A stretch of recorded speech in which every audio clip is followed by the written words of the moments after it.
বন্ধুরা, আমরা অনেকেই গরু, খাসি বা মুরগির যে তেল চর্বিটা হয় ওটা ফেলে দিই, কিন্তু আজ আমি যেটা রান্না করব একবার এভাবে খেয়ে দেখুন, আর কখনো ফেলবেনই না এবং সব থেকে আপনার প্রিয় তরকারি হবে এটা।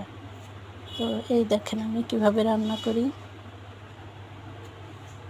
যে কোনো শাকসবজি দিয়ে আপনি এটা রান্না করতে পারেন। আর আমি অতিরিক্ত কোনো বাটা মশলা দেব না, শুধু কাটা মশলা দিয়েই এটা রান্না করব। যেহেতু চর্বি আছে সেহেতু তেল একেবারে না দিলেও হয়, আবার যদি দিতে চান সামান্য একটু দিতে পারেন। দিয়ে লবণ, হলুদ সব কিছু দিয়ে একসাথে হাতে মেখে অল্প পানি দিয়ে সাজায়ে যাকে বলে উঠিয়ে দেবেন। আর খেয়ে কমেন্ট করুন কেমন হলো আমার রান্নাটা।